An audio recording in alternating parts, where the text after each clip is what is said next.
pessoal, tudo bem? Eu queria só comentar sobre a postagem que eu fiz há pouco. Algumas pessoas me questionaram aqui no direct, no privado. A postagem foi o seguinte: antes ter alguém que me faça sofrer do que viver sem ter ninguém. Quero dizer um pouquinho o que eu quero dizer com isso, tá? Entender um pouquinho melhor isso, assim.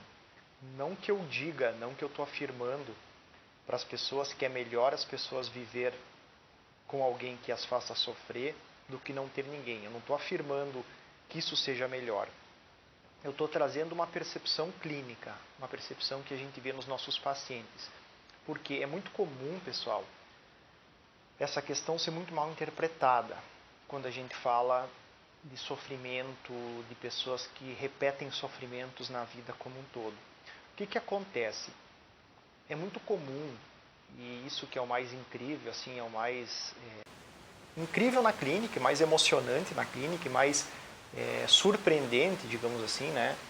Pessoas que viveram muito precocemente nas suas vidas situações de sofrimento, situações de descaso em relação às pessoas que cuidavam delas, pessoas que foram aviltadas no seu modo de ser, pessoas que tiveram um descuido e um descaso das pessoas que cuidavam delas. Por incrível que pareça, é muito comum que esse mesmo descaso, esse mesmo descuido, esse mesmo maus tratos, esse mesmo desamparo que elas sofreram na infância por parte dos pais ou dos cuidadores, isso se repita na vida como um todo, nas relações mais íntimas dessas pessoas. O que acontece? É muito comum, por exemplo, essas pessoas buscarem inconscientemente nas suas vidas namorados, namoradas, marido, mulheres, esposas, aonde o mesmo tipo de descaso, o mesmo tipo de sofrimento, o mesmo tipo de desamparo é vivenciado. Pela lógica, né, pelo senso comum, o que mais teria que acontecer seria as pessoas buscarem o contrário daquilo que viveram, né? Se elas sofreram, se elas tiveram pessoas que foram frios com elas, que não deram amor, que não deram carinho, o ideal seria que elas buscassem o contrário disso, né? Relações onde elas tivessem aquilo que faltou. E no discurso consciente dessas pessoas é isso que elas buscam na vida. Se a gente vai ouvir essas pessoas, elas vão dizer que o que elas mais querem é alguém que trate com carinho, alguém que cuide, alguém que possa receber amor. E a gente vê que no concreto da vida isso não é o que acontece. Elas acabam buscando parceiros que repetem os mesmos tipos de relações primitivas lá na infância que elas tiveram. E por que isso acontece?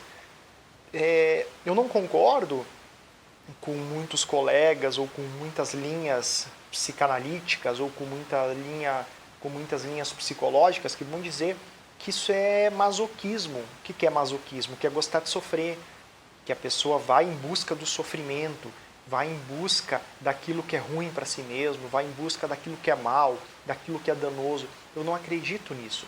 Eu acredito que essa é uma forma que a pessoa tem de buscar o mais próximo que ela sabe que é aquilo que diz respeito à relação humana, certo? No inconsciente dessa pessoa, no DNA, entre aspas, dessa pessoa, está inscrito que esse é o único tipo de relação possível. Então ela vai buscar esse tipo de relação porque é aquilo que ela conhece, é o mais próximo que ela tem de vida, de vivência, de relação humana, de intimidade, de proximidade.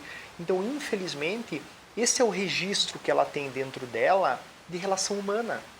Então, para ela poder buscar uma relação que realmente de fato seja saudável, que realmente de fato seja amorosa, carinhosa, ela vai precisar ressignificar todo esse mal que ela viveu lá atrás. E para ressignificar isso é um trabalho muito difícil que tem que acontecer. Por quê? Porque quando ela vai ressignificar, ela vai ter que entrar em contato com todo o mal que ela viveu anteriormente. Então ela vai precisar se haver com esse passado, ela vai precisar se dar conta e se conscientizar do quanto ela foi maltratada, ela vai ter que acusar, né, dentro dela, ela vai ter que acusar e ver o quanto esses cuidadores foram maus com ela, o quanto ela não teve o que ela deveria ter. E esse é um longo processo que se instala e vai se instaurando ao longo do processo terapêutico, psicanalítico, né? Então, quando eu falo que esse é o único caminho possível, que é melhor ter alguém que me faça sofrer do que não ter ninguém, eu não estou dizendo que isso tem que ser assim, né? Que as pessoas devam se contentar com relacionamentos onde elas estão sofrendo. Eu estou dizendo que, infelizmente, esse é o caminho natural que acontece no processo de cuidado de si, de encontro consigo mesmo, de busca de parceiros na vida. Infelizmente é assim que acontece. É danoso, é ruim, mas é assim que dá, é assim que acontece. Você dificilmente vai perceber uma pessoa que teve todo o amor e carinho dos cuidadores na infância, dos pais, que foi bem tratada, que foi respeitada do seu modo de ser, estabelecendo relações desse tipo com parceiros amorosos, por exemplo. É muito difícil isso acontecer. Por quê? Porque dentro dela, ela tem o registro de que coisas boas aconteceram. Então ela vai em busca daquilo que ela já sabe que é bom. Quando isso não pode acontecer, muito disso se perde na vida do sujeito. Então, só para explicar, pessoal, para entender direitinho isso, assim, não é que eu estou dizendo que as pessoas devam se contentar de estar em relações desse tipo, né, com pessoas que as façam sofrer, não. Eu estou dizendo que esse é o caminho buscado e que eu não acho que isso seja um masoquismo, uma espécie de querer se infligir sofrimento. Eu acho que isso é o conhecido, é aquilo que a pessoa sabe, é aquilo que ela conhece, é aquilo que de relação e de marca ficou dentro dela. E, infelizmente, esse é o caminho que a pessoa acaba buscando. Tá? Só para deixar isso mais claro e para dividir, né, o que é masoquismo, o que é uma busca de vida incessante na tentativa de mudar isso. Isso pode ser mudado?